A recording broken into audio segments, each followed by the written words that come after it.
Move பண்ணாதீங்க sir. நம்ம பேனரில் இருக்கிறாரு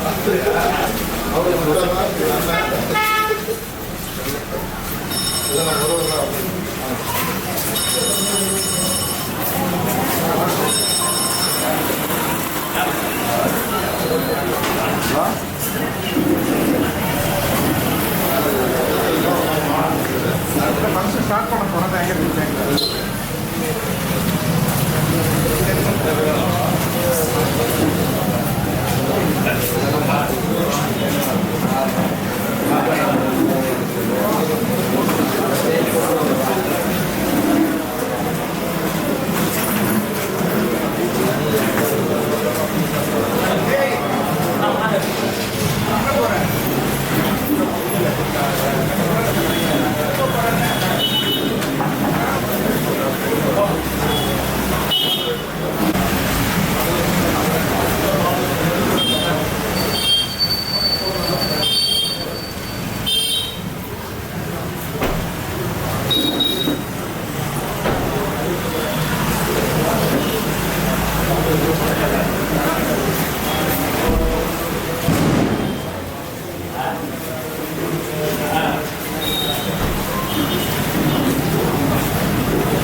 டாக்டர் ஃபோன் பண்ணாரு. நம்ம வந்துட்டு நீங்கள் தொழிலுங்க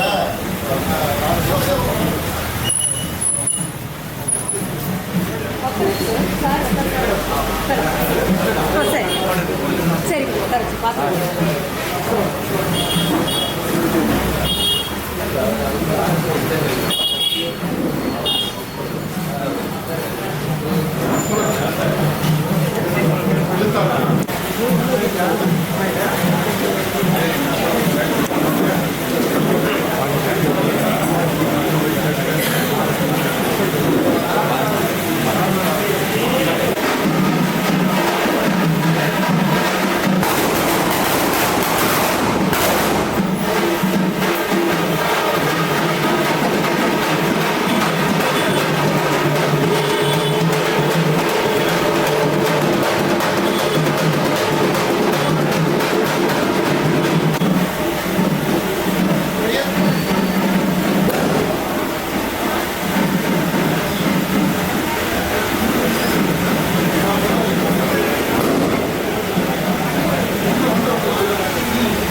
கொலைக்காதல் நூல் வெளியீட்டு விழாவின் நிகழ்வாக தலைமை தாங்கியிருக்கும் மருத்துவர் ஐயா பழைய ஜெகன்பாபு அவர்களை மேடைக்கு வருமாறு அன்போடு அழைக்கிறோம். கேள்வி நாயகன் ஐயா முக்தார் அஹமது ஐயா அவர்களை மேடைக்கு வருமாறு அன்போடு அழைக்கிறோம்.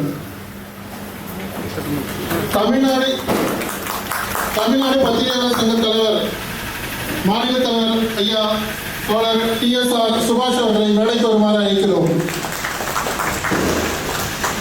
மூத்த பத்திரிகையாளர் ஐயா ராமலிங்கம் ஐயா அவர்களை மேடைக்கு வருமாறு அன்போடு அழைக்கிறோம்.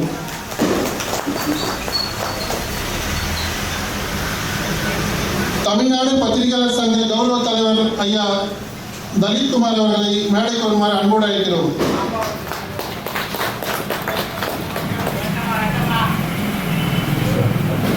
லயோலா கல்லூரி உதவி பேராசிரியர் அந்தோணி ராகுல் ஐயா அவர்களை மேடைக்கு வருமாறு அன்போடு அழைக்கிறோம்.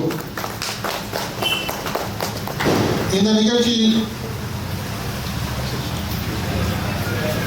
திராவிட கழக காப்பாளர் ஐயா சடவு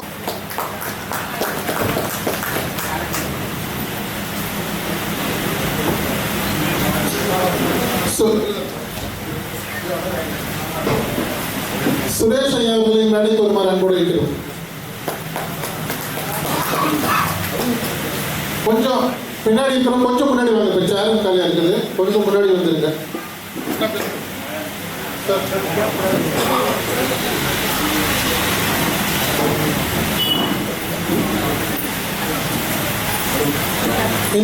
மாலை வேளையில் அருமையான நிகழ்வுக்கு தலைமை தாங்க மறுபடி அளிக்கிறேன்.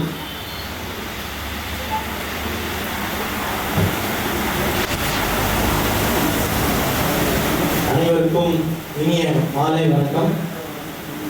இந்த நிகழ்ச்சி புயல் வந்தாலும் புயலே வந்து மழை பெய்யுது, போக்குவரத்து செல்லுது, எல்லாமே இருந்தோம். அது எல்லாம் கடந்து இத்தனை பேர் வந்து இந்த நிகழ்ச்சியில் வந்திருக்கீங்க. அதுவும் இல்லாமல் சிறப்பு அழைப்பாளர்கள் அனைவரும் இதுக்கு ரொம்ப ஒத்துழைச்சிருக்கு. வரவேற்பு என்னோட அப்பாவுக்கு அதிகமாக இருந்தது.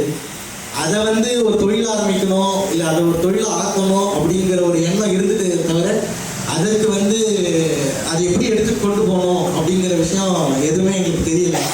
அதுக்கு வந்து இந்த இடத்துல நிறைய பேர் வந்து உதவி செஞ்சு ஊக்குவிச்சு இப்போ சின்னதாக ஆரம்பிக்கலாம்னு தோணுன ஒரு சிந்தனையை ஒரு செயலாக மாற்றி இந்த இடத்துல எல்லாரையும் வர வச்சு இப்படி ஒரு நிகழ்ச்சியை ஏற்பாடு பண்ணி அதே நிகழ்ச்சியில் என்னை வரவேற்புரையாகவும் போட்டதுக்கு இதுக்கு ஒத்துழைச்ச அனைவருக்கும் நான் முதல்ல நன்றி சொல்லிக்கிறேன். முதலில் அடுத்ததாக மூத்த பத்திரிகையாளர் எம்டி ராமலிங்கம் ஐயா அவர்களை வருக வருக என வரவேற்கிறோம்.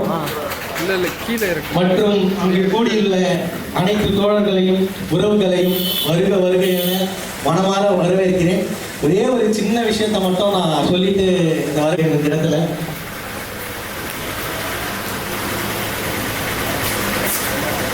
அபிராமி ஹோட்டல் எஸ் சுரேஷ் அவர்கள் வருக வருக என வரவேற்கிறோம்.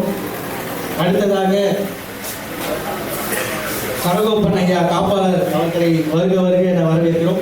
தலைமையேற்று கொண்டிருக்கும் மருத்துவர் ஐயா பழஞ்சகன் பாபு அவர்களை வருக வருக என வரவேற்கிறோம். இப்போ இந்த நிகழ்ச்சியில முக்தார் அகமது அவர் வந்தது எங்களை மாதிரியான ஒரு யங்ஸ்டர்ஸ்க்கு ஒரு பெரிய விஷயம். ஏன் அப்படின்னா நாங்கள் வீடியோ பார்க்குறோம் பண்ணுறோம் எல்லாம் சரி, ஆனால் என்னால் முடிஞ்சது ஒரு பதிவு தான் போட முடியும். ஆனால் அது ஒரு மீடியா மூலயமா எல்லாருக்கும் முன்னாடியும் தைரியமாக கேட்க முடியும் அப்படின்னு நினைக்கிற ஒரு ஆள்னா அது நம்ம கண்ணு முன்னாடி வந்து நிற்கிறது முக்தார் அவர் மட்டும்தான். யாராக இருந்தாலும் சரி, எவனாக இருந்தாலும் சரி, அவர் ஸ்டைலில் சொல்லணும் அப்படின்னு சொல்லணும். ஏன்னா அவர் ஒரு மேடையில் சிறப்பாக சொல்லியிருந்தாரு, நான் வந்து என்னோட தனிப்பட்ட விருப்பத்தையோ இல்லை தனிப்பட்ட திணிப்பையோ என்னால் காட்ட முடியாது. எனக்கு அவங்க மேலே எனக்கு எதிரில் இருக்கிறவங்க எனக்கு பிடிச்சவங்களாவே இருந்தாலும் அவங்க நான் கேள்வி கேட்கணும் அப்படின்னா அந்த இடத்துல இருந்து நான் ஒரு பத்திரிகையாளனாக தான் என்னால் கேள்வி கேட்க முடியுமே தவிர அந்த இடத்துல நான் பணிஞ்சு போய் என்னால் வந்து பண்ணனா பத்திரிகையாளராக இருக்கிறதுக்கு எனக்கு தகுதியே இல்லாத மாதிரி ஆயிரும் அப்படின்னு சொல்லி ஒரு ப்ரெஸ் மீட்டில் சொல்லியிருந்தாரு. அதை பார்த்ததுக்கப்புறம் அவர் மேலே இருந்த ஒரு ஃபேனாக இருந்தவன் ஒரு தொண்டனா மாறின தருணம் மாதிரி இருந்தது. ஐயா ரொம்ப நன்றிங்க ஐயா. அடுத்ததா சுபாஷ் ஐயா அவர்கள், நீங்க எத்தனை பேருக்கு தெரியும் தெரியல, அவர் வந்து அவரோட பிறந்த இடம் வந்து நெல்லூர்பேட்டை பாவடத்தோப்புல தான் அவரோட பிறந்த வீடு. அவர் இங்கிருந்து தான் போயிருக்காரு. இங்கிருந்து இப்போ வந்து அவருடைய பொறுப்பு பார்த்தீங்கன்னா தமிழ்நாடு பத்திரிகையாளர் சங்கத்தோட மாநில தலைவராக இருக்காரு.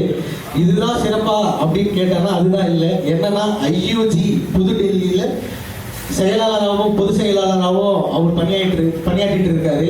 இருந்தாலும் அந்த இடத்துல குடியாத்தம்ல இருந்து அதுவும் பாவடத்தோப்புல இருந்து ஒருத்தர் வந்ததுன்னு அவர் மாறின தருணமோ இல்லை அவர் எப்படி நெகிழ்ச்சியாக ஃபீல் பண்ணாரு அப்படிங்கிற விஷயம் எல்லாமே அப்பா வந்து என்கிட்ட நிறையவே சொல்லிட்டு இருந்தாரு.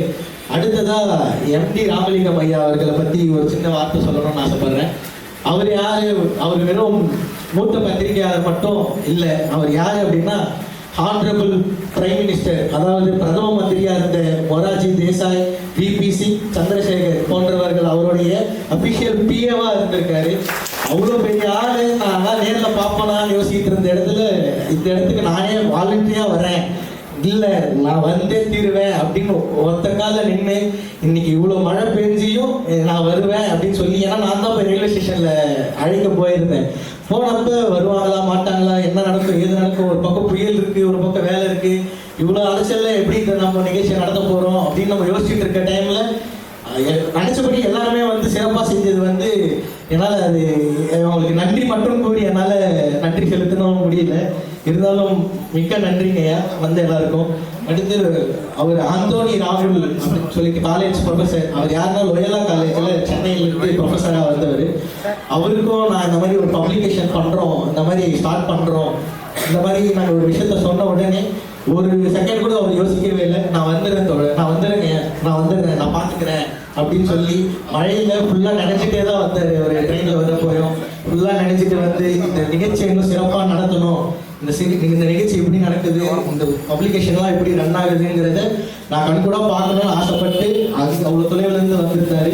அவருக்கும் இங்கே வருக நான் வரவேற்று அனைவருக்கும் நன்றி கூறி விடைபெறுகிறேன். நன்றி, வணக்கம். அருமையான ஒரு வரவேற்பினை நிகழ்த்திய சங்கநிதி அவர்களுக்கு என்னுடைய பாராட்டுகள், வாழ்த்துக்கள். அதே நேரத்தில் ஒரு முக்கியமான ஒரு செய்தி உங்களுக்கு சொல்லணும். இன்னைக்கு நம்ம வரவேற்பட்ட சங்கநிதி அவர்களுக்கு பிறந்த நாள். அனைவரின் சார்பாக அவருக்கு நம்முடைய பிறந்த நாள் வாழ்த்துக்களை தெரிவித்துக் கொள்கிறோம். ஒரு 20 நாளோட உழைப்பு, பல நாள் கனவு சங்கநிதி சொன்னாரு. ஆனா 20 நாளோட உழைப்பு இது. அதோட முதல் நிகழ்வாக இன்னைக்கு தமிழ் சங்க பதிப்பகம் மற்றும் சிவா கிரியேஷன் இதனை துவக்கி வைக்க சீஃப் கெஸ்ட் எல்லாரும் கேட்டுக்கிறோம். எல்லாரும் சார்பாக துவக்கி வைக்குமாறு அன்போடு கேட்டுக்கொள்கிறோம்.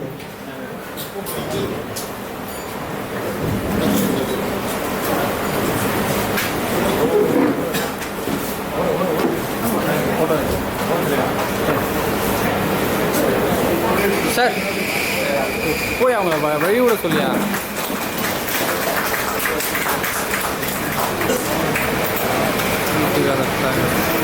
இப்படி வந்து முன்னாடி போங்க.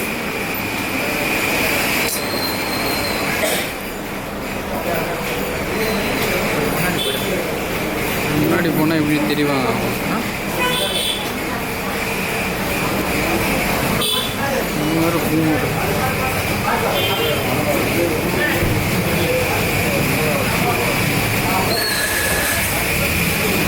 அடுத்த நிகழ்வாக எழுத்தாளர் தமிழ்தேவி எழுதிய ரோஜா கூட்டம் மற்றும்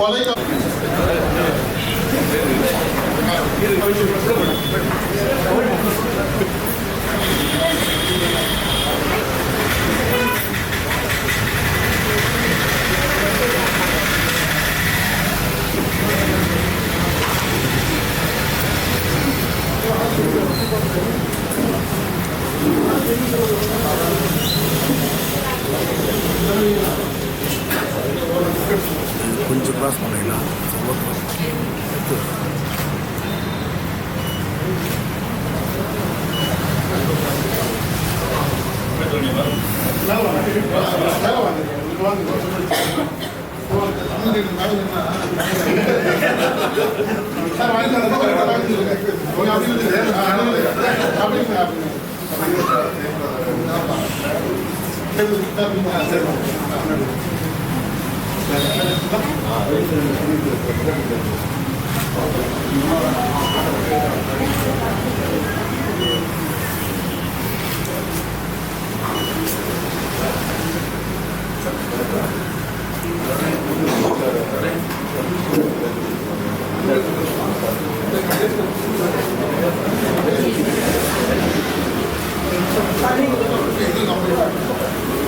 இந்த புத்தகமும் நம்மளோட தமிழ்ச்சல் பதிப்பகத்திலிருந்து வந்த புத்தகம் தான்.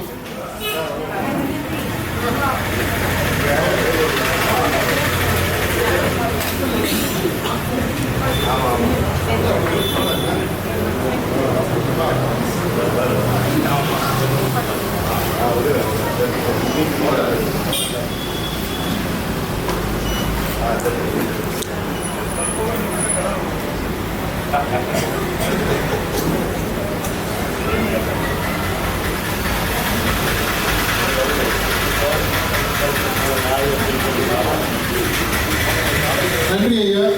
அனைத்து சிறப்பு விருதுகளுக்கும் புத்தகங்களை அறிமுகப்படுத்தி அனைத்து சிறப்பு விருதுகளுக்கும் நன்றி. நிகழ்வின் முதல் நிகழ்வாக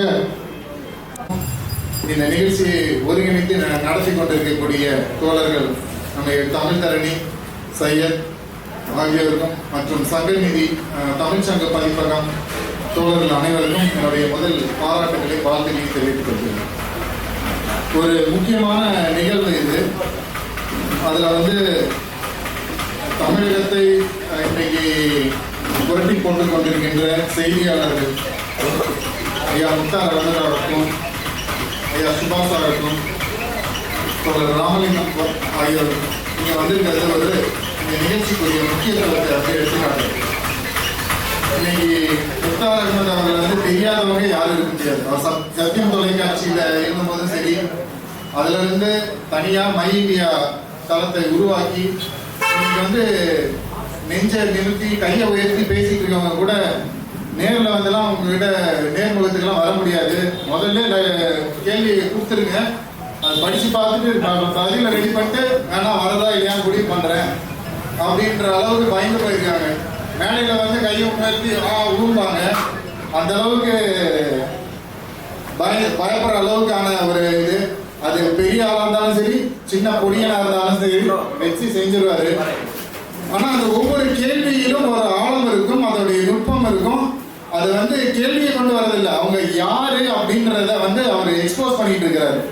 இன்னைக்கு வந்து பல பேர் வந்து அவர்கிட்ட ஒரு முறை வந்து பேட்டி கொடுத்துட்டு போனாங்கன்னா திரும்பி அந்த பக்கமே வர முடியாத அளவுக்கு பயந்து தெரிச்சு ஓடிட்டு இருக்கிறாங்க.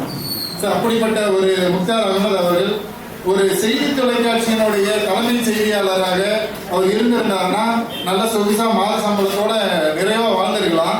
ஆனா எங்க வந்து தன்னுடைய கருத்து சுதந்திரத்துக்கான இடம் இல்லையோ, தனக்கு வந்து அந்த சுதந்திரம் வழங்கப்படலையோ, அதை தாண்டி தன்னுடைய கருத்துக்களை சமூகத்துக்கு கொண்டு போய் சேர்க்கணும் அப்படிங்கிறதுக்காக தனியா அதுல இருந்து பிரிஞ்சு இன்னைக்கு ஒரு மை இந்தியா யூடியூப் சேனலை ஆரம்பிச்சு பல லட்சக்கணக்கான ஃபாலோவர்ஸை கொண்டு வந்திருக்காங்க. அது கூடிய விரைவில் வந்து 10 லட்சம் சந்தாதாரர்களை பெற்ற அளவுக்கு வளரும். அதனுடைய வாழ்த்துக்களை நம்ம வந்து கொடுக்கணும். இதுவரைக்கும் யாராவது சப்ஸ்கிரைப் பண்ணாமல் இருந்தால் கூட நீங்களும் அதை வந்து மை இந்தியா 24/7 சப்ஸ்கிரைப் பண்ணிட்டு அதில் வர ஒவ்வொரு பேட்டியும் நீங்கள் வந்து பார்க்கணுங்கிறத கேட்டுக்கிறேன். அதே மாதிரி நம்மளுடைய சுபாஷ் ஐயா அவர்கள் வந்து அவர் பத்திரிகையாளர், அவர்களுடைய செய்தித்தாளை வந்து நான் வேலூரில் பார்த்துருக்கேன். ஆனால் அவர் இந்த மண்ணின் சொந்தக்காரர் தகவல் வந்து இன்னைக்கு தான் தெரியும். மகிழ்ச்சிங்க ஐயா, இந்த பகுதியிலிருந்து உயர்ந்து இந்த அளவுக்கு நீங்கள் வெற்றி பெற்றிருக்கீங்க. இந்த நிகழ்ச்சிக்கு வந்திருந்தவங்க எங்களுடைய பாராட்டுகளும் நன்றியும். மூத்த பத்திரிகையாளர் பல பிரதமர்களை கண்ட ஐயா ராமலிங்கம் அவர்களுக்கும் என்னுடைய நன்றியும் பாராட்டுகளும். தமிழ்ச்சங்க பதிப்பகத்துக்கு ஒரு விதை அப்படிங்கிறது வந்து அவர் வந்து நம்ம எங்களுடைய மாவட்ட தலைவர் ஐயா சிவகுமார் அவர்கள் திராவிட இயக்கத்தின் மாவட்ட தலைவராக செயல்பட்டு இருக்காரு. ஆனாலும் எந்தவித பிரதிபலனும் பார்க்காம இந்த designing, poster designing, banner designing எல்லாமே பண்ணிட்டு இருப்பாரு.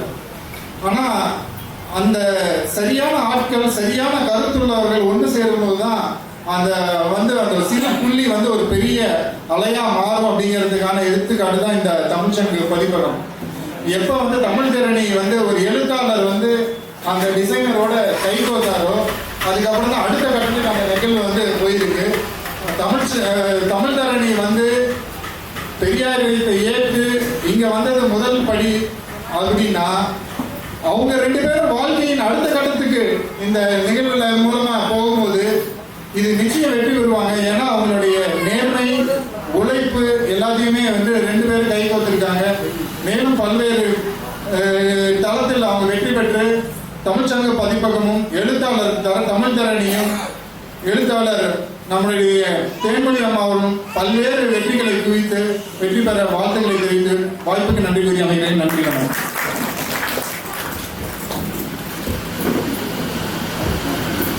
சிறப்பானது ஒரு அறிக்கை.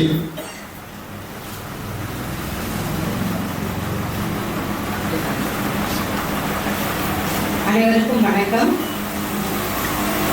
இன்றைய நிகழ்வில் சிறப்பு சேர்க்கக்கூடிய மிகப்பெரிய ஆளுமைகளாக இங்கே வருகை புரிந்திருக்கும் தோழர் முக்தார் அகமது, தோழர் PSR சுபாஷ், மதிப்புக்குரிய ஐயா ராமலிங்கம் உள்ளிட்ட அனைத்து சிறப்பு விருந்தினர்களுக்கும் என்னுடைய வணக்கத்தை சொல்லி இங்கே வருகை புரிந்திருக்கும் அனைவரையும் இந்த நிகழ்வின் வாயிலே சந்திப்பதில் மகிழ்ச்சி அடைகின்றேன். அமைந்திருக்கின்றது. நம்மை பொறுத்தவரையிலே ஒரு பெரியாரிய கொள்கை நம்முடைய லட்சியங்களே பிரச்சாரங்கள் தான். அந்த பிரச்சாரங்களுக்கு மிகப்பெரிய வலிமையாக இருப்பது எழுத்துக்கள். எழுதுகோளும் காகிதமுமே ஒரு மிகப்பெரிய ஆயுதம் என்று தந்தை பெரியார் அவர்கள் சொல்லியிருக்கின்றார். அந்த எழுதுகோளை தான் இன்னைக்கு தரணி அவர்கள் கையில் எடுத்திருக்கின்றார். அதே இன்னொரு ஆயுதமாக காகிதத்தையும் நம்முடைய தோழர் சிவகுமார் அவர்கள் இங்கே இன்று துவங்கி இருக்கின்றார். பல நாட்களாக பல்வேறு நிகழ்ச்சிகளுக்கும் அவருடைய கைவண்ணம் எப்பவுமே இருக்கும். எல்லாத்திலும் ஏதாவது ஒரு மாறுதல் கொஞ்சமாக மாறுபட்டு கொண்டே வந்தது. ஆரம்ப காலகட்டத்தில் இருந்ததை விட இன்றைக்கு பார்க்கும் பொழுது அதை நாங்கள் பல மாறுதல்களை பார்க்கிறோம். ஒரு தேர்ந்த பதிப்பகம் என்பதை அவர் ரொம்ப தாமதமாகத்தான் துவங்கி இருக்கின்றார். இதை எப்போதோ செய்திருக்கணும். ஆனாலும் இன்றைய துவக்கமும் மிக சிறந்த துவக்கமாகவே அமையும். ஒரே ஒரு செய்தியை சொல்லணும்னா, இன்றைக்கு இந்த முதல் வெளியீடா ரோஜா கூட்டமும் கொலைக்காதலும். கொலைக்காதல்ன்ற பேரை பார்க்கும் போதே இந்திரா கேட்டாங்க, என்ன கொலைக்காதல்னு பேர் வச்சிருக்காங்க அப்படின்னு. ஒன்று கொலையின் மீது அளவு கடந்த காதலா இருக்குமா, இல்லை காதலின் மேல கொலை செய்யறதா இருக்கும் அப்படின்னு. ஆனால் நண்பர் சிவகுமாரை பொறுத்தவரையில் இந்த கிரியேஷன் அளவு கடந்த காதலோடு இருக்கின்றார். ஏன்னா ஒரு தொழிலை ஒரு வேலையை தொழிலா செய்யக்கூடாது. அதை வெறுமனே கடமையா செய்யறத காட்டிலும் என்னுடைய விருப்பத்திற்காக எனக்கு நிறைவு இருக்கணும். இப்ப எனக்கு நிறைவானாதான் நான் உங்களுக்கு அதை விட கூடுதல் நிறைவோட தர முடியும் அப்படின்ற எண்ணத்துலதான் அவர் ஒவ்வொரு வேலையும் செய்யறாரு. என்னுடைய புத்தகத்தை பொறுத்தவரையில் அவரை நான் நிறைய வேலை வாங்கியிருக்கேன். இவ்வளவுதான் இல்லை, திருத்தங்கள் கொடுத்துக்கிட்டே தான் இருப்பேன். ஆனாலும் சலிக்காம அதை திரும்ப சரி செய்து அதை இன்னைக்கு பார்க்கும் பொழுது உண்மையிலேயே 2 புத்தகங்கள் ஏற்கனவே வெளியே வந்தாலும் இன்னைக்கு வண்ண புத்தகமா பார்க்கும் பொழுது அளவு கடந்த ஒரு மகிழ்ச்சி இருந்தது. எதனாக வரும் புத்தகங்கள் மிக சிறப்பான புத்தகங்களாக இருக்கும். யாருக்கெல்லாம் எழுதுறாங்களோ எழுதக்கூடிய ஆற்றல் இருக்கின்ற அனைவருக்குமே சொல்லிக் கொள்வது ஒன்றுதான், நம்முடைய எழுத்துக்கள் பதிப்பகத்தின் மூலமா வெளியே வந்து மக்களை போய் சேர வேண்டும். அப்பதான் நம்ம எழுத்துக்கள் நம்ம என்ன சொல்ல வரோன்றது புரியும். அதற்கான ஒரு அடித்தளமாக இன்று இந்த பதிப்பகம் துவக்க விழா அமைந்திருக்கிறது. நாம அவருக்கு உறுதுணையாக இருப்போம் என்பதை தாண்டி நம்முடைய எழுத்துக்களுக்காக அவருடைய பதிப்பகத்தை பயன்படுத்திக் கொள்வோம் என்பது இன்னும் சிறப்பாக இருக்கும். இந்த தருணத்திலே இந்த நிகழ்வு இந்த பெரியார் அரங்கிலே இப்படிப்பட்ட ஆளுமைகளோடு இந்த நிகழ்வு நடைபெறுவதில் எங்களுக்கும் எங்கள் குடும்பத்திற்கும் மக்களுக்கு மகிழ்ச்சி. வந்திருக்கும் அனைவருக்கும் நன்றி கூறி விடைபெறுகிறேன். நன்றி. சிறப்பானது ஒரு அறிவுரையாற்றிய யார் வச்சு செய்வாரு, யார் மாற்றினாங்கன்னு தெரியல. இன்னைக்கு இப்படி எல்லாரோட எதிர்பார்ப்பையும் நானே பல வருஷங்களா காத்துட்டு இருந்தேன், இவரை பார்க்க முடியுமா, இவரோட நெருக்கமா பேச முடியுமான்னு. அப்படிப்பட்ட ஒருத்தர் எல்லாரோட கனவு நாயகன். இப்படிதான் ஒரு ஜெர்னலிசம் பண்ணணும். ஒருத்தர் ரியாலிட்டி எப்படி இருக்கும், அவர் பொய் பேசுறாரா உண்மை பேசுறாரா, அவர்கிட்ட உண்மை எடுத்துட்டு வரணும். இப்படி பல்வேறு விதத்துல இன்னைக்கு இளைஞர்களை கவர்ந்திருக்கின்ற எங்களுடைய கேள்வி நாயகன் முக்தார் அஹ்மத் அவர்களை வாழ்த்து வழங்க அன்போடு அழைக்கிறோம்.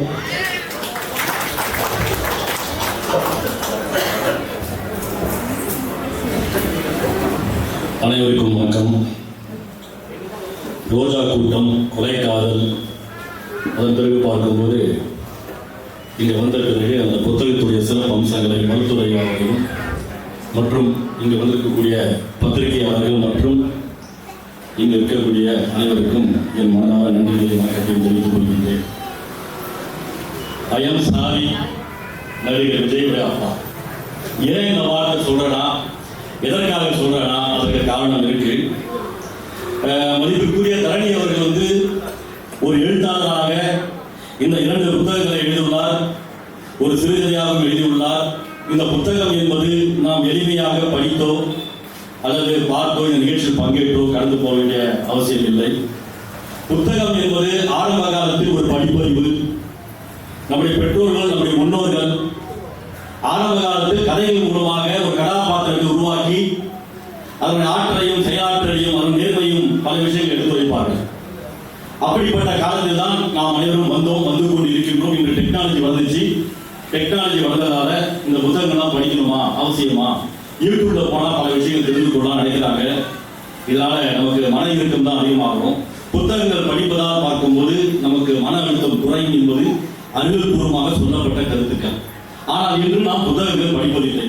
புத்தகங்கள் படிப்பதன் மூலமாக என்ன பண்ணா பல அறிவுபூர்வமான ஆக்கப்பூர்வமான கருத்துக்கள் தெரிந்து கொள்ளலாம். அது மட்டும் இல்லாமல் குறிப்பாக நாம் ஒரு 5 நண்பர்களும் பழகின்றோம் என்றால் அந்த 5 நண்பர்களுடைய செயல்பாடுகள் நம்மை அறியாமலே நம்மிடம் பிரதிபலிக்கும்.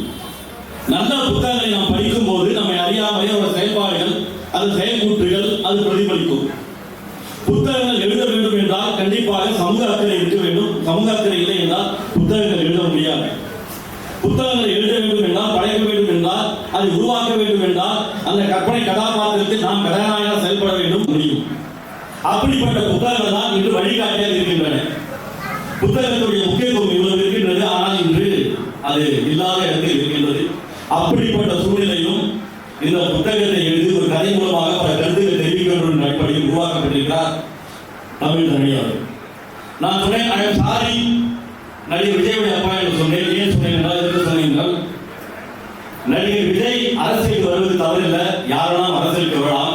ஆனால் நடிகர் விஜய் ஒரு நல்ல மனிதனாக, உயர்வான மனிதனாக, நாம் அனைவரும் நேசிக்கும் மனிதனாக உருவாவதற்கு காரணம் அந்த திரைப்படத்தில் எழுதப்பட்ட கதைகள் தான். அந்த கதையுடைய முக்கியத்துவம் தான். அந்த கதையை ஒரு கதாநாயகனாக உருவாக்கி அவர் கதாநாயகனாக நாம் அறிமுகம் செய்ததால் தான் இன்றைய இளைஞர்கள் விஜய் அவர்களை ஒரு கதாநாயகனாக பார்க்கின்றார்கள்.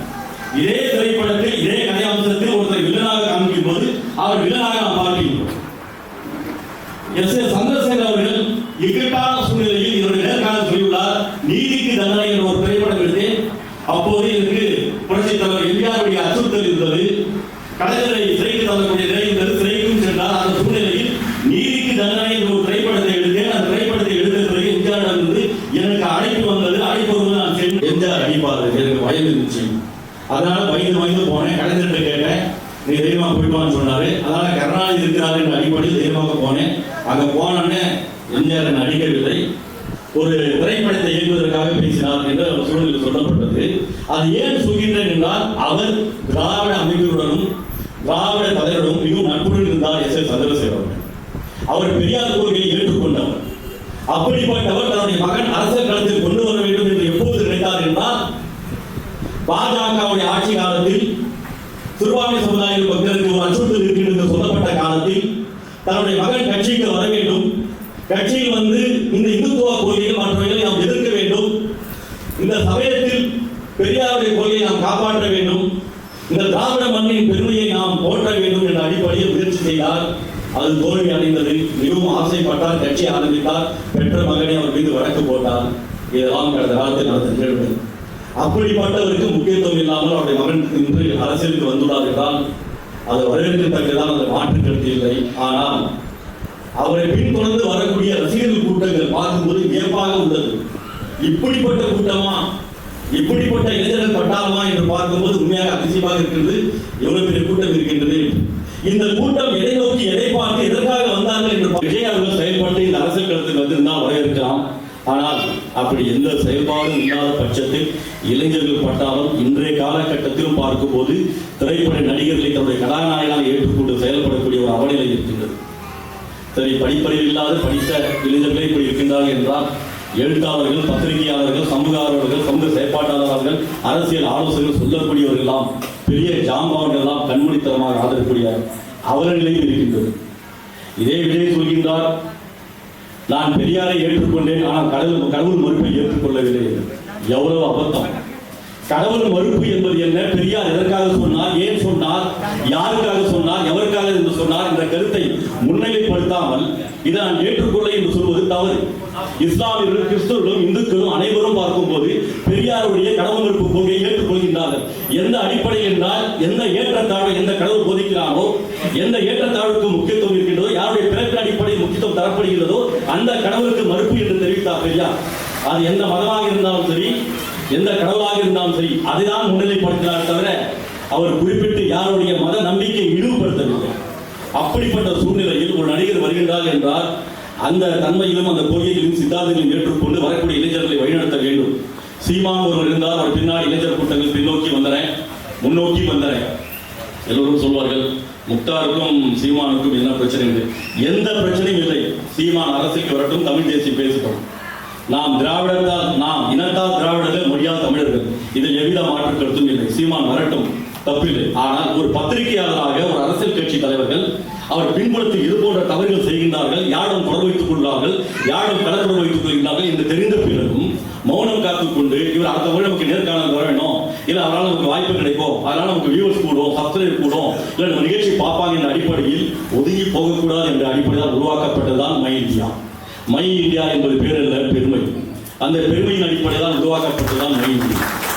ஆகவே தமிழ் தேசியம், தமிழ் உணர்வு நமக்கு நம்பிக்கை இருக்கின்றது. ஆனால் அதை உருவாக்கக்கூடிய அளவிற்கு, அது பேசக்கூடியவருக்கு ஒருத்தர் வருகின்றார் என்றால் அவர் முன்னுதாரணமாக இருக்க வேண்டும்.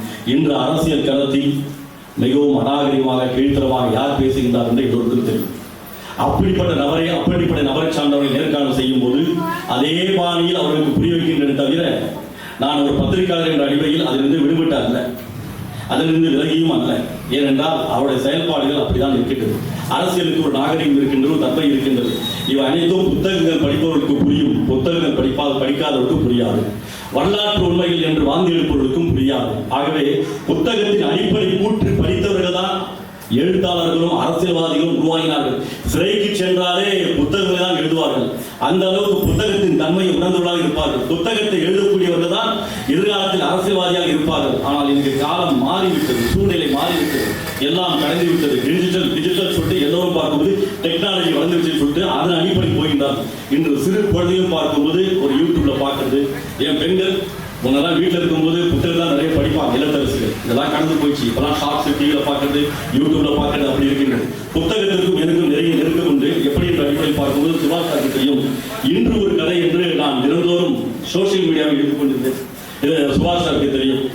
இது மட்டும் இல்லாமல் இன்றும் என்னுடைய குடும்ப சூழ்நிலையில் என்னுடைய பிள்ளைகளுடன் நான் அமர்ந்து இரவில் தூங்கும் போது அந்த பிள்ளைகளுடன் என்னுடைய கடந்த கால கதைகளை ஒரு கதையாக உருவாக்கி கதையாக சொல்லுவேன். ஏனென்றால் அந்த கதைகள் சொல்லும் போது அந்த குழந்தைகள் மிகுந்த கவனத்துடன் கேட்டறிந்து, அந்த கதையுடைய உண்மைத்தன்மை அறிந்து, அந்த கதையுடைய செயல்பாட்டை ஏற்றுக்கொண்டு, அந்த கதையுடைய கதாநாயகனை ஏற்றுக்கொண்டு அவர் செயல்படுவதற்கு வாய்ப்பு இருக்கின்றது. ஆனால் இன்னைக்கு இந்த சூழ்நிலை இல்லை. எல்லாம் மாறிவிட்டது, எல்லாம் கடந்து விட்டது. புத்தகத்தின் முக்கியத்துவம் தெரியாத சூழ்நிலைக்கு தள்ளப்பட்டிருக்கு. அரசியல் களத்திலும் சரி, எல்லா துறையிலும் சரி, புத்தகங்கள் படிப்பவர்களும் இல்லை, அதை படித்து அறிந்து அது செயல்படக்கூடியவர்களும் இல்லை. அந்த அளவுக்கு சூழ்நிலை தள்ளப்பட்டிருக்கின்றது. இப்படிப்பட்ட காலத்தில், இப்படிப்பட்ட நெருக்கடியான காலத்தில் இந்த ரோஜா கூட்டம், கொலைக்காதல் என்ற புத்தகங்கள் வரும்போது நான் சற்று ஆச்சரியப்பட்டேன். ரோஜா கூட்டம் என்பது ஒரு மென்மையாக ஒரு நாவலாக இருக்கும் என்று பார்த்தேன். அது பிறகு கொலைக்காதல் என்பது கள்ளக்காதலா, இது எந்த காதல் என்று கேட்டேன். இல்லை, நீங்க படித்து பாருகின்றார். படித்து பார்த்தேன். எல்லா விஷயத்திலும், எல்லா கதைகளும் சொல்லக்கூடிய விதத்தில் நேர்மை நெறிமுறைகளும் எடுத்து வைக்கப்படுகின்றது. உண்மைத்தன்மை அதனால்தான் எல்லா புத்தகங்களும் சொல்லக்கூடிய கருத்து என்ன? நாம் நேர்மையாக செயல்பட வேண்டும், உண்மையாக செயல்பட வேண்டும். எப்படி செயல்பட வேண்டும், அதனால் நமக்கு கிடைக்கக்கூடிய பலன்கள் என்ன, அதனால் நமக்கு கிடைக்கக்கூடிய நஷ்டங்கள் என்ன, அதனால் நாம் அடையக்கூடிய இலக்குகள் என்ன, இப்படி பல கருத்துகள் இருக்கின்றன. ஏனென்றால் வாழ்க்கையில் சாதித்தவர்கள் பெரும்பாலும் புத்தகம் படித்தவர்கள் தான். புத்தகத்தை நண்பர்கள் ஆக்கிக் கொண்டவர்கள் நல்லவர்களாக இருக்கின்றார்கள். நாம் எந்த புத்தகத்தை எடுக்கின்றோமோ அந்த புத்தகத்தின் பிரதிபலனாக செயல்படக்கூடிய நிலைக்கு தள்ளப்பட்டிருக்கு. ஆகவே இதை புரிந்து கொண்டு நாம் மட்டுமல்ல, அனைவரும் புத்தகத்தை கடைபிடிக்க வேண்டும். பத்திரிகை துறை என்பது ஒரு சாதாரண துறை அல்ல, அது மிகப்பெரிய கடினமான துறை. மதிப்பிற்குரிய சுபாஷ் அவர்கள் சொன்னார். நானும் சுபாஷ் அவர்களும் பல முறை நேர்காணல் செய்திருக்கோம். சுபாஷ் சார் நேர்காணல் செய்யும்போது எனக்கு அவருக்கும் ஒரு மிகுந்த விவாதம் நடக்கும், சண்டை நடக்கும். அவரை நான் எதிர்த்து பேசுவோம், எல்லாமே நடக்கும். ஆனால் நடந்த பிறகு, அது முடிந்த பிறகு அடுத்த முறை நாங்கள் ஒன்றா சேர்ந்துருக்கோம். அது எனக்கு சுபாஷ் கிட்ட ரொம்ப ஆச்சரியமா இருக்கும். ஏன்னா எங்கள் நேர்காணல் வந்த பிறகு ஒரு 3 மாதம் குறிப்பிட்டு எங்களுக்கு யாரும் பேச மாட்டாங்க.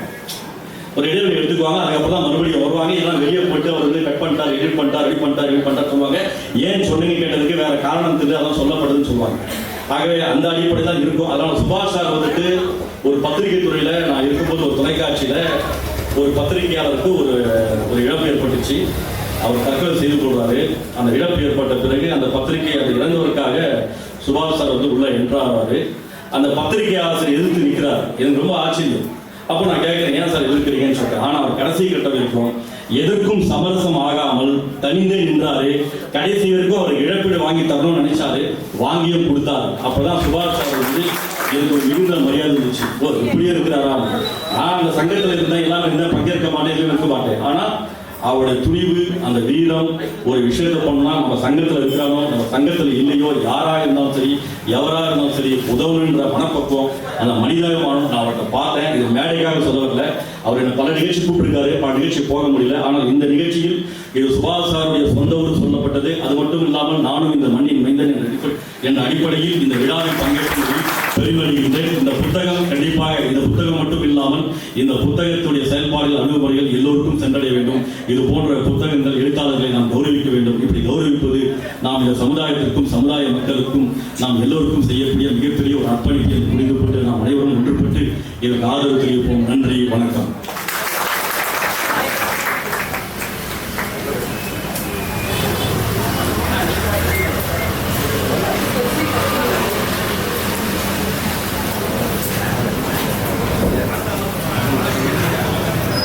கேள்வி நாயகன் வெளியில தான் மழை பெஞ்சிட்டு இருக்குது. ஆனா இங்க மழை பெய்யுது, பெரிய மழை, ஒரு இடியோட மழை. அருமையான ஒரு சிறப்புரை வாழ்த்து வழங்கிய எங்களுடைய தோழர், எங்களுடைய நண்பர், எங்களுடைய அண்ணன் கேள்வி நாயகன் அவர்களுக்கு நன்றி, வாழ்த்துக்கள் ஐயா. ஏற்புரை நிகழ்த்துறதுக்கு முன்னாடி எல்லாருக்கும் ஒரு பணிவான வேண்டுகோள். இது ஒரு குடும்ப விழா, நாம் எல்லாரும் ஒரு குடும்பமா இருக்கிறோம். குடும்ப விழா முடிஞ்ச பின்னாடி எல்லாரும் போயிடாதீங்க. உங்களுக்கான உணவும் இங்கே ஏற்பாடு செய்யப்பட்டிருக்கு. எல்லாரும் உணவு அறிஞ்சிட்டு தான் போகணும். ஒரு 20-25 நாள், ஒரு 10 வருஷம் கனவு அவரோடது, நம்ம சாரோட 10 வருஷம் கனவு, ஒரு 20 நாளோட உழைப்பு இன்னைக்கு நிறைவேறி இருக்கு. அவர் ஏற்புரையாற்ற இந்த தமிழ் சங்க பதிப்பையோட உரிமையாளர் ஐயா சிவகுமார் சார் அவர்களை அன்போடு அழைக்கிறேன்.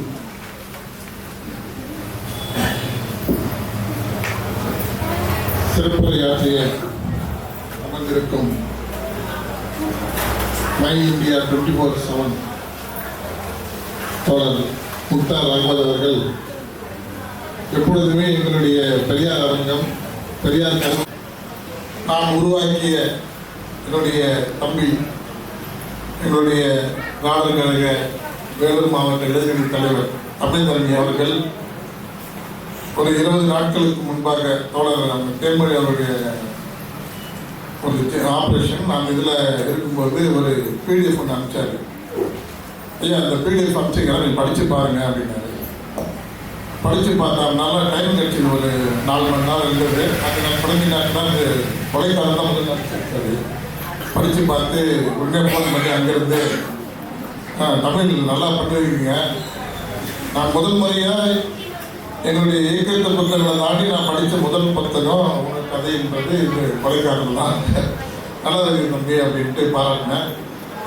மறுநாள் இரவு ஒரு 12 மணிக்கு எப்போ நான் நிறைய பேசிக்குவோம், இரவு தான் இயக்க பணி எல்லாம் பேசிக்குவோம். பேசும்போது ஒரு ஃபோன் பண்ணாரு, ஒரு 12 மணிக்கு ஃபோன் பண்ணி, ஐயா இது போல் இது புத்தகமாக போடணும், என்னுடைய ஏற்கனவே செஞ்சுட்டு இருந்த தோழர்கள் மணி ஏழியன் அவர்கள் 2 மாதங்களுக்கு முன்னதான் இறந்து விட்டார், அது தெரியும்.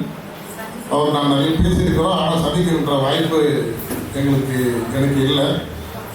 அதனால் புத்தகத்துக்கு போனால் அவர் தோழர்கள் இறந்துட்டதுனால கொஞ்சம் சிரமமாக இருக்குது, என்ன பண்ணுறது தெரியல அப்படின்ட்டு பேசினே இருக்கும்போது உடனே ஐயா நீங்கள் ஏற்கனவே உங்களுக்கு அனுபவம் இருக்கு இல்லை, புத்தகம் போட்டுக்கின்ற அனுபவம் இருக்கு இல்லை, அவங்க தவிப்பு புத்தகத்துக்கு நீங்கள் தான் வடிவமைச்சுன்னு சொல்லிட்டு அன்றைக்கி சொன்னாங்க. அது இல்லாமல் இயக்கத்தை தாண்டி என்னுடைய இயக்கத்தில் இருக்கின்ற எல்லா நிகழ்வுகளுமே நான் தான் வடிவமைப்பேன். வேலூர் மாவட்டத்தை மட்டும் இல்லை, தமிழ்நாட்டில் இருக்கிற என்னுடைய தோழர்கள் விருப்பப்பட்டு கேட்கும் போதெல்லாம் நான் இந்த ஃபோட்டோஷாப் மூலிமா செஞ்சு கொடுப்பேன். அது எல்லாருமே விரும்பி உரிமையாக கேட்பாங்க. எல்லாமே செய்வீங்களே, நீங்கள் ஒரு பதிப்பு ஆரம்பித்தா என்ன அப்படின்னாரு. இது மாதிரி நான் 55 வயசாகி போச்சு, இது மாதிரி எனக்கு அந்த எண்ணோட இல்லை, நான் வேறு பக்கமாக போயிட்டேன். ஆனால் எனக்கு எப்படி இது சாத்தியமான போது ஐயா நம்ம நல்ல முடியாத ஒன்றே இல்லை அப்படின்னு சொல்லிட்டு பேசினே இருக்கும்போது கான்ஃபரன்ஸில் நம்ம எங்களுடைய புகைத்தலை கழக மாவட்ட துணைத் தலைவர் சையத் தலைவர் உடனே லைனுக்கு ஐயா உங்களாலுமே முடியாதுமா, கண்டிப்பாக செய்யுங்க, பண்ணலாம் அப்படின்னாரு. எனக்கு முடியுமா, எனக்கு இது மாதிரி ஒரு ஈர்ப்பு இல்லாமல் இருந்தது எனக்கு ஒரு பெரிய ஆச்சரியம் தான். ஏன்னா அதனுடைய வரலாறு என்னன்னா, நான் 98-97 நான் நகராட்சியில் தற்காலிகமாக பணி செய்யணும் இருந்தேன். அது முடிஞ்சிட்ட பிறகு நான் வெளியே வந்த பிறகு அவர் இப்போ காப்பாளர் என்னுடைய சடகோபன் ஐயா அவர்கள் தான் வந்து அவருடைய பள்ளியை நிர்வகிக்கின்ற பொறுப்பு கொடுத்தாரு.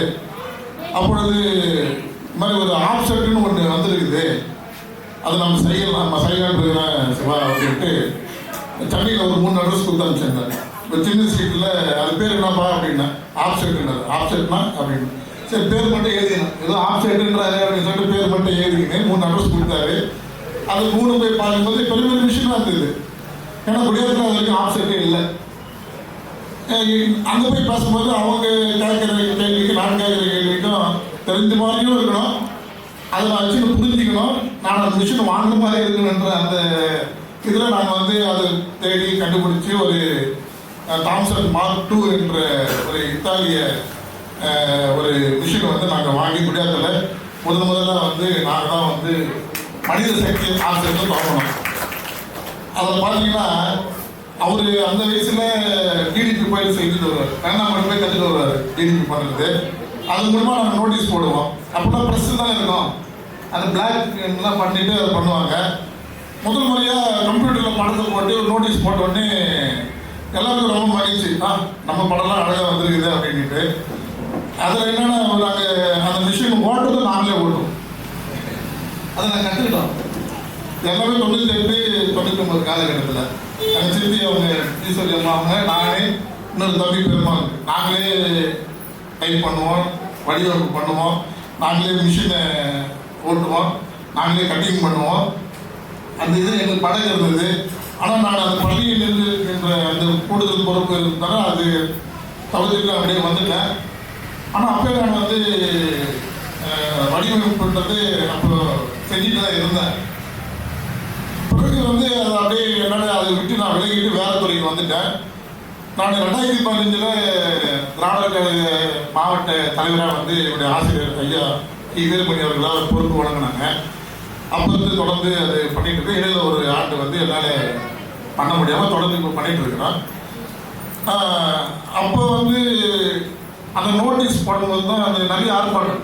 ஐயாவுக்கு தெரியும் திராவிட கழகம்னாவே அது இப்போ என்னென்னா திமுக ஆளுங்கட்சி இல்லாதவோ எதிர்கட்சியாக இருக்கும்போது திமுக கூட அவ்வளோ வேலை இருக்காது, எங்களுக்கு தான் நிறைய வேலை இருக்கும். அவ்வளோ பெரிய வேலை ஆர்ப்பாட்டம் போராட்டம் அழிச்சே இருப்பாங்க. அந்த துண்டறிக்கை போகிறதுக்கு எனக்கு ரொம்ப சிரமமாக இருந்தது.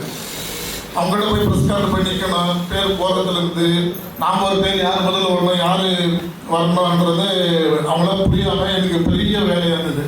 சரி நமக்கு தான் அந்த அனுபவம் இருக்குதுன்னு சொல்லிட்டு அப்படியே கொஞ்சம் கொஞ்சமாக நான் வந்து அந்த போட்டோ ஸ்டார் நானே சுயமாக தான் கற்றுக்கிட்டேன். வரைக்கும் நான் கிளாஸ் போனதே இல்லை, எந்த விதமானதும் இல்லை. சின்னதாக எங்கள் தமிழர் தலைவர் ஆசிரியர் கீழ்மணி தான் சொல்லுவார், ஒரு நம்மளால் முடியாது யாராலும் முடியாது, யாராலும் முடியாது நம்மளால் மட்டுமே முடியும் என்ற அந்த ஒரு ஸ்பார்க்கு எனக்கு அப்படி ஒரு 11 மணிக்கு தமிழர்களுக்கு ஃபோன் பண்ணும்போது 15 நிமிடத்தில் 4 மணி நேரம் முடிவானது தான் தமிழ் சங்கம்.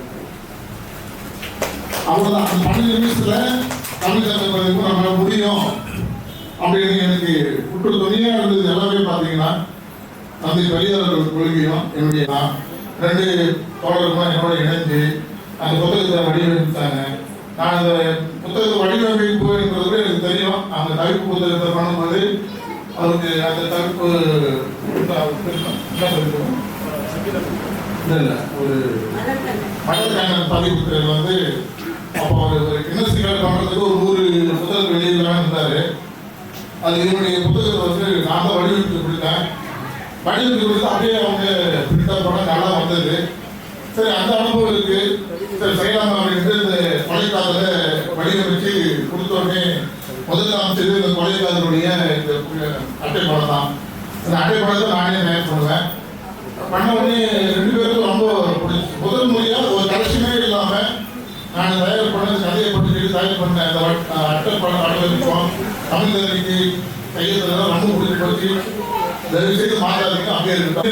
முடியுமான்னு கேட்க மாட்டாரு, நான் சிரமம் கொடுக்குறேங்க, நான் சிரமம் கொடுக்கல, பரவாயில்லைங்க பலராலும் பரவாயில்லைங்க அப்படின்னு சொல்லிட்டு நம்ம பண்ணாமல் இருக்க முடியுமா, கொடுப்பா பண்ணலாம் அப்படின்னு சொல்லிட்டு அப்படி உருவானது தான் இந்த ஓய்தல் கூட்டம். இந்த புத்தகம் இந்த புத்தகம் உண்மையிலே வந்து இது கூட அப்படிதான். அந்த புத்தகத்தை படிக்கும்போது ஐயா சொன்ன மாதிரி உள்வாங்கி இந்த அட்டப்பாடி எப்படி வரணுங்கிற இந்த புகைப்படம்லாம் வந்து ஒரு தயார் பண்ணி முதல்ல அமைச்ச உடனே எல்லாருக்கும் ரொம்ப திருப்தி. தயவுசெய்து இதை வந்து சின்ன மாற்றமும் பண்ணாங்க, அப்படியே கொடுங்க அப்படின்ட்டு தான் இந்த வகையில் கொஞ்சம் உருவாக்கி என்னுடைய 2 புத்தகத்தையும் என்னுடைய பதிப்பகத்தின் மூலமா வெளியிடுகின்ற வாய்ப்பை ஏற்படுத்தி கொடுத்த தமிழ்தரணிக்கும் நன்றி கலந்த பாராட்டுகளை தெரிவித்திருக்கிறேன்.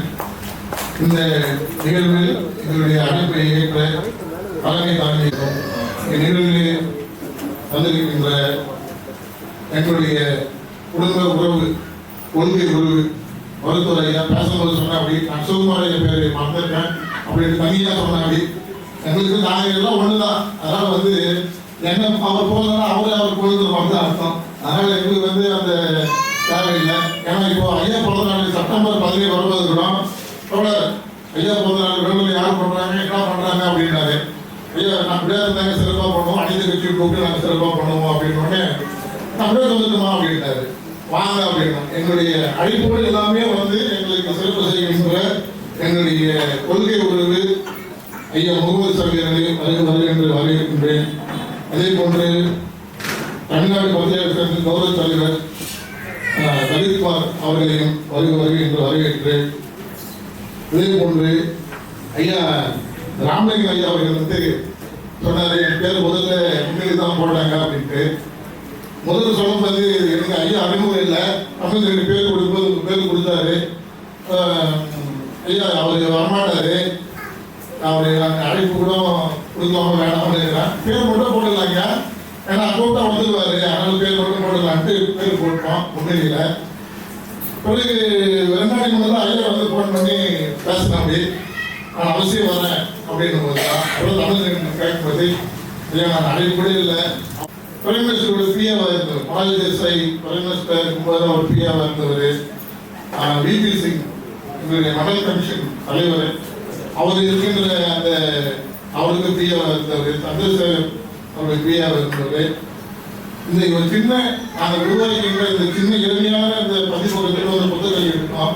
ஆர்வமாக நாங்கள் இதுக்கு உண்மையிலே மற்ற மகிழ்ச்சி அடைகின்றோம்.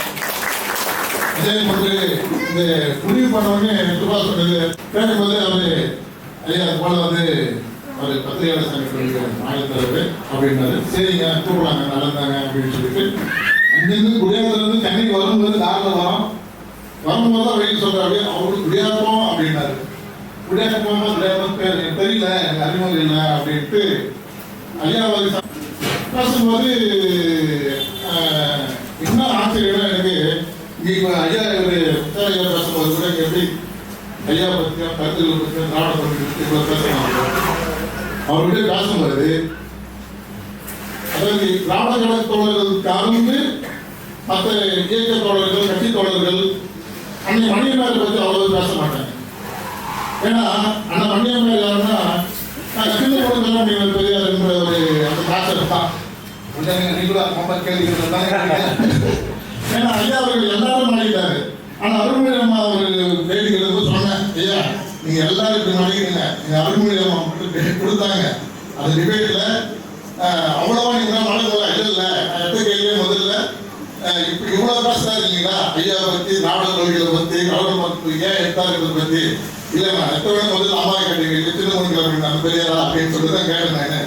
ஏன்னா அவருக்கு தெரியும் கொள்கைகள் தெரியும். அந்த கேள்விக்கு மேல இது போல பேசுகின்ற சங்கிகளுக்கு அவங்க பதில் அடிக்கணும்ன்றதால அந்த கேள்வி அறிய கேட்டாங்க. அதுதான் இதுதான் உண்மை, அதுதான் உண்மை தெரியும். அதனால வந்து எங்களுக்கு அதுதாங்க எங்களுக்கு மகிழ்ச்சி. நீங்களாம் வந்து இந்த நிகழ்ச்சியில கலந்து எங்களை வாழ்க்கையதுக்கு மற்ற மகிழ்ச்சி. சுபாஷ் அவர்கள் சந்திக்கும் போது சொன்னாங்க அம்மாவை பத்தி பேசும்போது போட்டு யாரு நம்ம ஏதோ தோழர்கள் மாதிரி இல்லை. தமிழ்நாடு இருக்கிற பெரிய பெரிய டைரக்டருங்க பாரதிய ஜனதா பொதுக்கிட்டு இருக்கின்ற அந்த இது சொல்லாதீங்க. அதுதான் அந்த பெரிய பெரிய நடிகர் பெரிய பெரிய சாதனை கிட்ட அந்த ஜூம் மீட்டிங்ல அம்மா பத்தி ஒரு வாட்ஸ்அப்ல செய்தி அமைச்சிருக்காரு. மணியம் அன்னை மணியம் ஏற்பட்டு அமைச்சிருக்காரு. அதுல நிறைய பேருக்கு வந்து யார் அவங்க அப்படின்ற ஒரு கேள்வி இருந்தது. அடுத்தது அவங்க என்னன்னா பெரியாருடைய மனைவி அவ்வளவுதான் அப்படின்ற மாதிரி இருந்தது. ஆனா அந்த கூட்டத்தை சொல்றேன் அப்படின்னா இரவு தான் நாங்கள் அந்த ஜூம் மீட்டிங் மாதிரி போடுவோம். எப்பவுமே ஒரு மணி நேரம் அந்த கூட்டத்தை முடிச்சிடுவோம். இரவு 8 மணிக்கு அன்னை மனைவி பற்றி பேச ஆரம்பித்தேன். இரவு 2 மணி வரைக்கும் அம்மாவை பற்றி பேசியிருந்தோம். மணியம்மையாரை பற்றி, அவங்களுடைய தொண்டுகள் பற்றி, ராமலிங்க நடத்தினாங்க. அது போது நீங்க ஞாபகம் இல்லை. ஆனா அம்மாவை பற்றி அந்த அளவுக்கு பேசுறது எங்களுக்கு அதுதான் வேணும். நாங்கள் எதிர்பார்க்கறது வேற ஒண்ணே கிடையாதுங்க. எங்களுக்கு அன்னை மணியம்மையார் அவர்களுடைய உழைப்பு சாதாரண உழைப்பு. ஏன்னா அவங்க நம்ம வேலூர் மாவட்டத்தை சேர்ந்தோம். பூர்வீகம் வேலூர் மாவட்டம் ரத்தியத்தை சேர்ந்தோம். அவங்க பிறந்தவங்க தான். உலகத்திலே அதிகமாக விமர்சிக்கப்பட்ட பெண்மணி. உலகத்திலே அதிகமாக விமர்சிக்கப்பட்ட பெண்மணி வந்து அன்னை மணியம்மையார் தான். கலாகாலத்துல அம்மா பட்ட கஷ்டம் வேற பெண்மணியா இருந்தாங்கன்னா எந்திருப்பாங்கன்னா சந்தேகம். அவ்வளவு பெரிய விசா பேர்ல அந்த அளவுக்கு அவன் வந்து சிறப்பாக வந்து நம்மளுடைய திராவிட இயக்கத்தையும் விடுதலை பத்திரிகை நடத்தினாங்க. அந்த அளவுக்கு வந்து அவன் திறமைசாலிங்க. ஆனா இன்னைக்கு இருக்கின்ற மணிக்கணக்கு பேசும்போது எங்களுக்கு ரொம்ப மகிழ்ச்சியா இருந்து கடைசியா வந்து ஐயா நீங்க குடியாரத்துல எங்கங்க அப்படின்னு கேட்டான். குடியாரத்துல நாங்க வந்து போல வந்து எங்க தாத்தா இருந்தாருங்க, சாலமன் எச்சம்மா இருந்தாரு. யாருங்க ஜோதிஷ்குல் எச்சம்மா அப்படின்னா ஆமாமா அப்படின்னாரு. அவர் எங்க சாருங்க. நாங்கள் எலிமெண்ட்ரி ஸ்கூல் படிக்கும்போது அவங்க தாத்தாவுக்கு தான் நான் வந்து எலிமெண்ட்ரி ஸ்கூல்ல 4 அளவு முதல்ல படித்தேன். எங்களுக்கு சாரு அதுக்கு கூடுதல் எனக்கு என்ன ஒரு மகிழ்ச்சினா என்னதான் இன்டர்வல் இல்லை. அப்பெல்லாம் வந்து இப்போதான் கிடைக்கிற டீச்சர்லாம் ஜெயிலுக்கு போயிடுவாங்க. அப்பெல்லாம் வந்து அவர் கூப்பிட்டு என்னதான் டீ கிடைக்க நம்பர் போயிட்டு நாங்கள் ஸ்பெஷலாக டீ வேணும்னு சொல்லுவோம். எங்கள் சாருக்குப்பா எங்கள் எச்எம் சாருக்கு ஸ்பெஷலாக டீ கொடுன்னு சொல்லிட்டு அழகாக அவர் போட்டு மேலே மழையெல்லாம் தூவி அது மழை மேலே ஒரு நகரெல்லாம் தூவி ஞாபகம் வருது. அப்பதான் வந்து கொடுப்பாங்க. எல்லாம் பேசிட்டு தேர்தல் வாங்கிட்டு வீட்டுக்கு வந்துட்டோம். வீட்டுக்கு வந்துட்டு பிறகு தூங்கிட்டோம். மறுநாள் காலையில ஒரு 5 மணிக்கு எழுந்துட்டேன். தூக்கம் வரல. ஏன்னா தூக்கம் வரல, இந்த முகத்தை எங்க பார்த்து மாதிரி இருக்குது அப்படின்ட்டு தூக்கம் வராமே இருந்தது. அப்புறம் பார்த்தோம்னா ஞாபகம் இருந்தது. இந்த ஒரு தமிழ் படம் ஒன்று வந்தது பாருங்க, இந்த காலத்தி மையழகன் படம். அப்பதான் அந்த ஓட்டிகள் பார்த்தேன். சிறப்பாக இருந்தது படம். அது அந்த படம் ஞாபகம் ஐயா பார்த்து பேசும்போது எனக்கு வந்தது. ஏன்னா கிட்டத்தட்ட ஒரு அவரும் பாடம் கூட நானும் பாடம் தான். நம்ம வீட்டுக்கு பின்பக்கமா அவங்களுடைய வீடு. அப்போ நாங்கள் அவங்களாம் பார்த்து நான் வந்து அப்பவே அவங்க வந்து நாங்களாம் வந்து ஒரு கவலை ஒரு சட்டை அவ்வளோதான் எங்களுடைய உடை. அந்த பகுதியில் இருக்கிறவங்க பெண்கள் என்னன்னா கவுன் போட்டுக்குவாங்க, பாவாடை சட்டை தான். கவுன் கிடையாது, பாவாடை சட்டை தான் போட்டு இருப்பாங்க. அப்பவே இந்த குடும்பத்தில் வந்து பார்த்தீங்கன்னா அப்போ இந்த ஜீன்ஸ் பேண்ட் ஒரு டிஷர்ட்டு நாங்களாம் பார்க்கும்போது இந்த மாதிரிலாம் நம்ம போட முடியுமா அப்படின்றத நாங்களாம் பார்த்துக்கலாம். எனக்கு அந்த மாதிரி வந்து அதெல்லாம் கனவு வந்தது. அப்போதான் தெரிஞ்சது. 100 படங்களுக்கு எடிட்டராக இருந்தவர். குறிப்பாக வந்து விஜயகாந்தோட படம் சின்ன கவுண்டர், ரஜினியுடைய எஜமான், அதுக்கெல்லாம் எடிட்டர் அவர் தான்.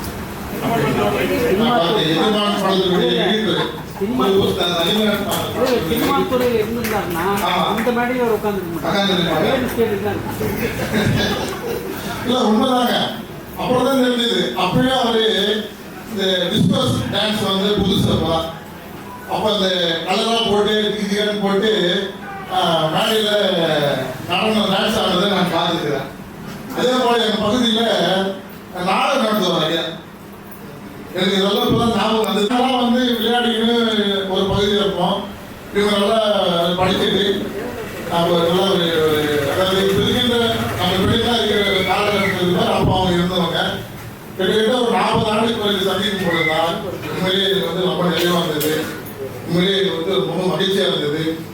அவங்களும் எங்களுடைய இந்த நிகழ்ச்சியில என்னுடைய தமிழ் செய்தி பார்த்து கொடுத்த ஊக்குவிக்கணும் தான் நான் உண்மையிலே ரொம்ப பெருமையா இருந்தேன். ரொம்ப நன்றி. இதே போன்ற என்னுடைய அழைப்பு ஏற்று என்னுடைய நண்பர்கள், இயக்க தோழர்கள், எங்களுடைய சித்தி அம்பிகா அவங்க எங்கள் அம்மாவுக்கு ஒரு ஆண்டு தான் ஆச்சு இறந்து. அதுக்கு பிறகு அவங்க தான் எங்கள் எல்லாம் வந்து அம்மா சாணத்தில் இல்லை அம்மாவே இருந்து வழிநடத்துறாங்க. எதை போல எங்களுடைய அத்தை எல்லாமே பாடுதல் இருந்தவங்க எல்லாருமே பாடுதல் அப்படி வந்தவங்க எல்லாருமே வந்து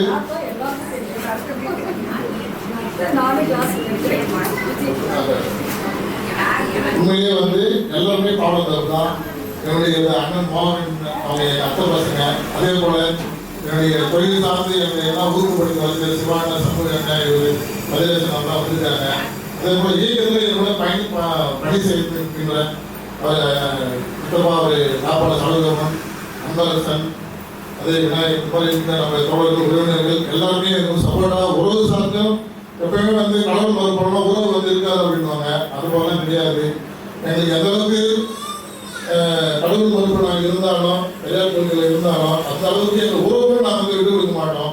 என்னுடைய உறவு எல்லாமே அம்மா இறக்கும் போது கூட பார்த்தீங்கன்னா உடல் தானம் பண்ணோம், கண்ணாட்டம் பண்ணோம் என்பது தமிழ்ச்செல்வி எல்லாருமே சேர்ந்து தான் அவங்களை வந்து எடுத்து பண்ணாங்க. அது போல வந்து நாங்கள் தொடர்ந்து சமுதாயத்துக்கு உண்டான அந்த முன்னேற்ற இதெல்லாம் பண்ணிட்டு இருக்கிறோம். பெரியாரை பற்றி விஜயகாந்தனுக்காக ஒரே ஒரு வார்த்தையில சொல்லணும்னு சொன்னா, சாமி கும்பிடுவதற்கு எதிரானவர் அல்ல பெரியார், கும்பிடுற சாமி அப்படின்னு சொல்லி அதுங்க உண்மை அதுதான். பெரியார் வந்து எல்லாருமே அதை வந்து தண்ணீரை பரப்பல, இந்த பார்ப்பனை சொல்லுவாங்க, அது பரப்புறதுதான் கடவுள் இல்லை பெரியார் சொல்லிட்டாங்க. கடவுள் மறுப்பே இல்லாத கொள்கை. அவங்க ஏன் கடவுள் கடவுள் தான் சமையல் இருக்குது, இல்லைன்னா வாய்க்கால் எல்லாம் ஒன்றும் கிடையாது. ஜாதி ஒழிப்பு தான். இந்த இதெல்லாம் வந்து இந்த சிவா கிரியேஷன்ஸ் உண்டான இதெல்லாம் வந்து என் நண்பர் சிவகுமார் அவர்களாம், தம்பி அவர் ஆர் கிரியேஷன்ஸ் ரவி அவர்களாம் வந்து ரொம்ப உதவியாக இருக்கிறாங்க. அதே போல் எனக்கு எல்லா வகையிலையும் என்னுடைய தொழில் ஒரு 20% கம்மி பண்ணிடலாமா அப்படின்னா, ஐயா வேணாங்க 50% கழுவி கொடுத்துடலாங்க இதுக்கு மட்டும் அப்படின்னாரு. அதனால் இன்னைக்கு அந்த தொலைக்காத 80 ரூபா, ரோஜா கூட்டம் 120 ரூபா, 200 ரூபா. இன்று ஒரு நாள் மட்டும் கண்டிப்பாக இது எல்லா வீட்டிலும் இருக்கணும். குறிப்பாக உறவினர்கள் நண்பர்களாக இருக்கணும். ஏன்னா என்னுடைய ஞாபகத்தை நான் உருவாக்கின முதல் புத்தகம் அதுவே எனக்கு வந்து நீங்கள் எனக்கு செய்கின்ற பெரிய சிறப்பு என்னன்னா, எல்லா வீடும் புத்தகத்தை வைங்க, படிங்க. நல்ல எளிமையான கதை தான். ஒரு சாதாரண எழுத்து மூலியமாக தான் எல்லாருமே புரிகின்ற எழுத்து தான். எனக்கு சிறப்பு செய்கின்ற நினைக்கின்ற உறவினர்கள் நண்பர்களும் இந்த 2 புத்தகத்தையும் நீங்கள் வந்து இப்போ பெற்றுக்கொள்ளலாம். 200 ரூபாய்.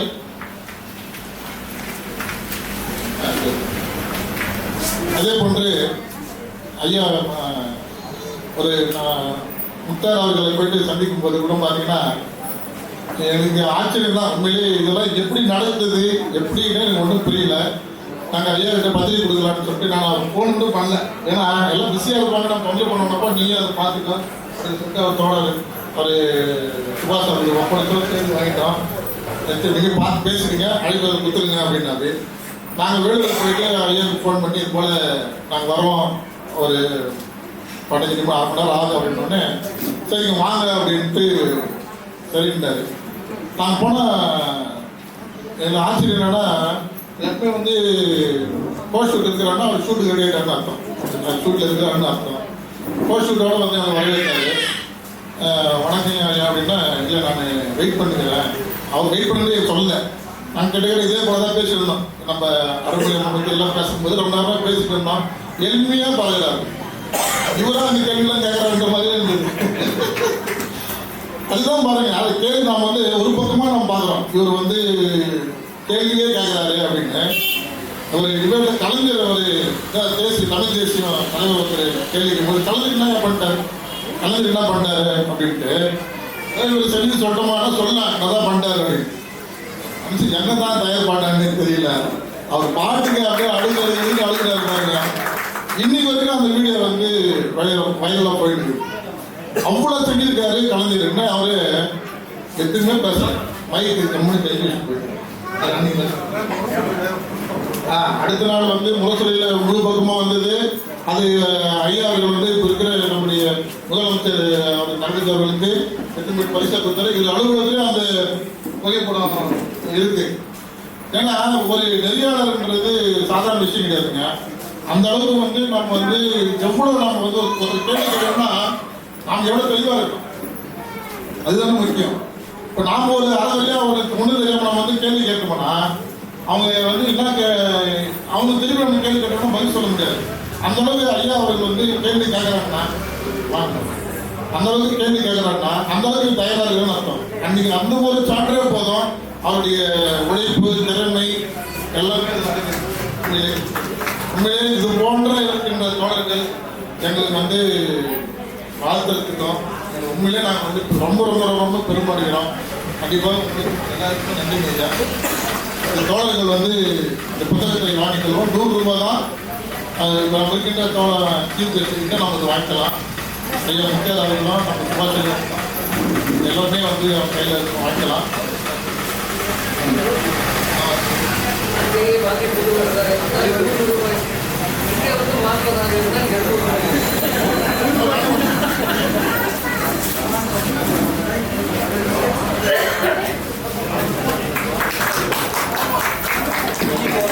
முதல் செலவு அப்பா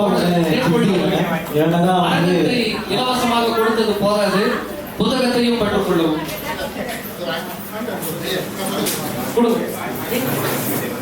நான் வந்து கமெண்ட்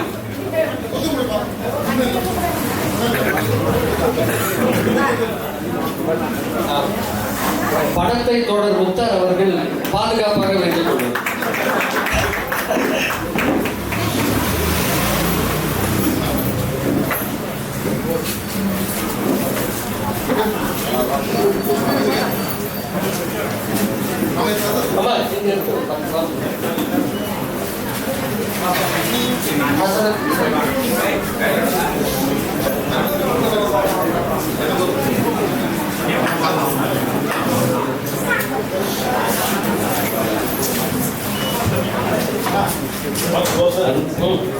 அடுத்ததாக புளியாந்தத்தில் மிகவும் பிரபலமான ஸ்வீட் சிவா அவர்கள் புத்தகம் வாங்குவார்.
ஹலோ மேடம்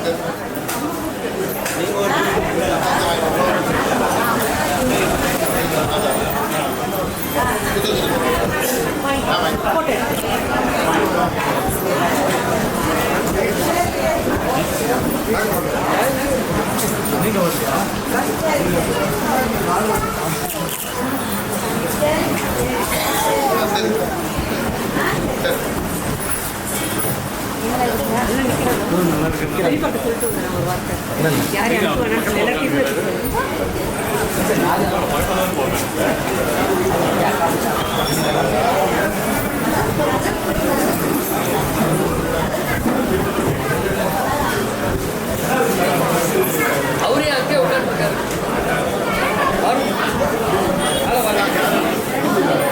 மாமாட்ட சொல்லிக்கிறேன்.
வந்து ஃபோட்டோ எடுக்க சொல்லு ப்ரோ.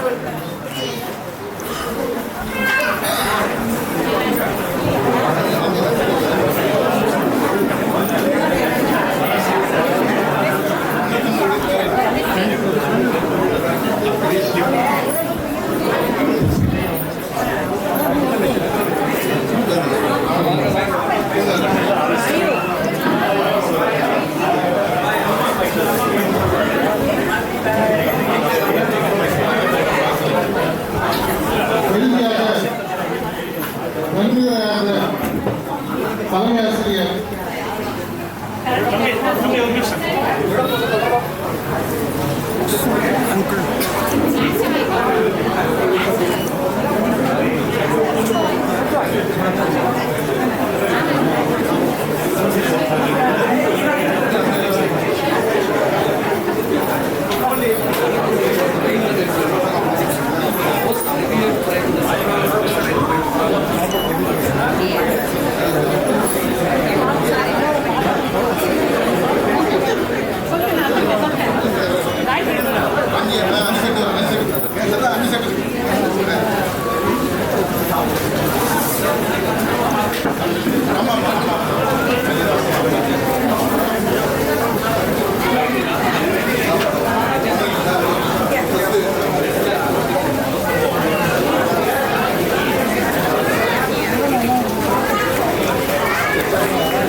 சார் கொஞ்சம் சென்டர்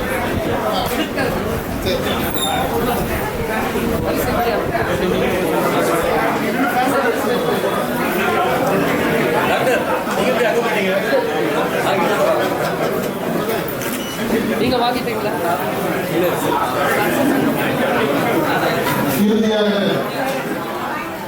நன்றி உரையாற்ற நிர்மதி அவர்களை அன்போடு அழைக்கிறோம்.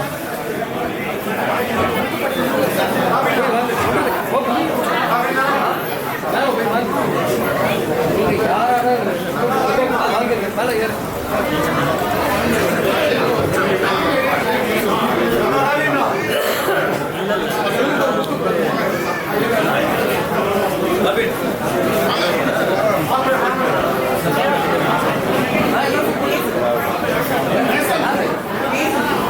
வேற யாரும் வாங்கல. நீங்க வாங்கிட்டீங்களா? தம்பி, நீங்க வாங்கிட்டீங்களா?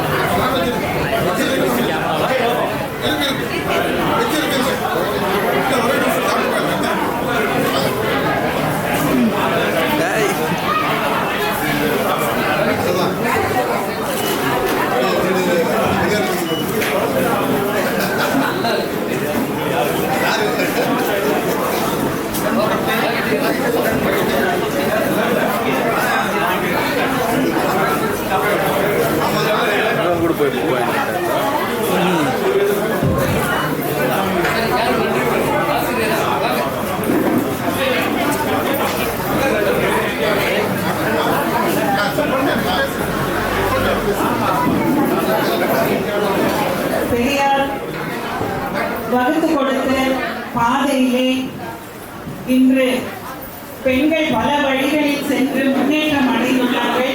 அவ்வழியில் வந்த பெண் என்ற ஒரு நன்றியை அவருக்கு முதலில் தெரிவித்துக் கொண்டு அவ்வழியை பின்பற்றி என்னையும் படிக்க வைத்து எங்கள் தலைமுறையில் முதல் பெண் நான் தான் படித்து வேலைக்கு போனது. என்னை பார்த்து பல பெண்கள் எங்கள் குடும்பத்தில் அக்கா பாருமா படிச்சுட்டு வேலைக்கு போயிட்டு எல்லாம் சொல்லிட்டு அப்படி பின்பற்ற வைத்த என் தாய் தந்தையருக்கு என்னுடைய நன்றியையும் இப்படிப்பட்ட ஒரு அருமையான நன்றி உரை வழங்குவதற்கு எனக்கு வாய்ப்பு கொடுத்த என் உடன்பிறப்பிற்கும் இங்கு வந்திருக்கும் கழக உறுப்பினர்கள், குடும்ப உறுப்பினர்கள், நண்பர்கள் அனைவருக்கும் என்னுடைய முதற்கண் வணக்கத்தை தெரிவித்துக் கொண்டு நன்றி உரை. தமிழ்ச்சங்கத்தின் சிவகுமார் நாட் ஒன்லி ஃபார் கழகம், குடும்ப உறுப்பினர்களுக்கும் ரொம்ப முக்கியமான ஒரு சிவகுமார். சிவகுமார் என்ற ஒரு ட்ரெயின் ஒரு தண்டவாளம் போகுதுன்னு சொன்னா, சரியா போகுதுன்னு சொன்னா, ஒரு பக்கம் தண்டவாளத்தின் ஒரு பகுதி குடும்ப உறுப்பினர்கள், ஒரு பகுதி கொள்கை உறுப்பினர்கள், ரெண்டத்தையும் ஒன்னா சேர்க்க முடியாதுன்ற காலத்துல ரெண்டத்தையும் பேலன்ஸ் பண்ணி சிறப்பா போயிட்டு இருக்கிற ஒரு ட்ரெயின் தான் சிவகுமார். அவர் உருவாக்கி இந்த கிரியேஷன்ஸும் அது போலதான் போகும் அப்படின்றது வாழ்த்துதல் முதல்ல தெரிவிச்சுக்குவேன். தமிழ்ச்சங்க பதிப்பகம் சிவா கிரியேஷன்ஸ் துவக்க விழா, ரோஜா கூட்டம், கொலைக்காதல் நூல்கள் வெளியீட்டு விழாவிற்கு நூல்கள் வெளியிட்டு சிறப்புரை ஆற்றிய கேள்வியின் நாயகன் முக்தார் அகமது மை இந்தியா தலைமை செய்தியாளர் அவர்களுக்கும்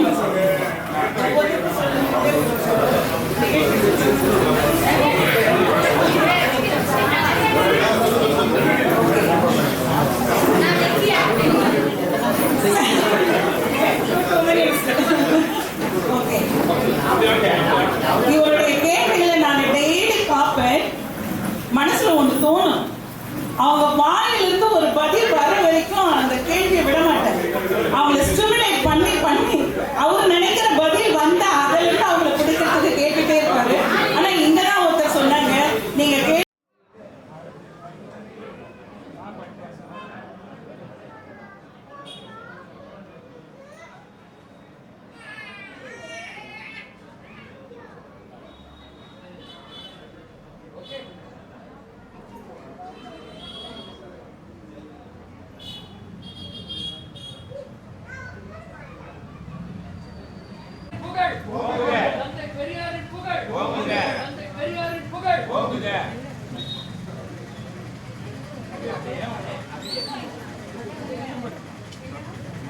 புக்கு ஒன்று வாங்க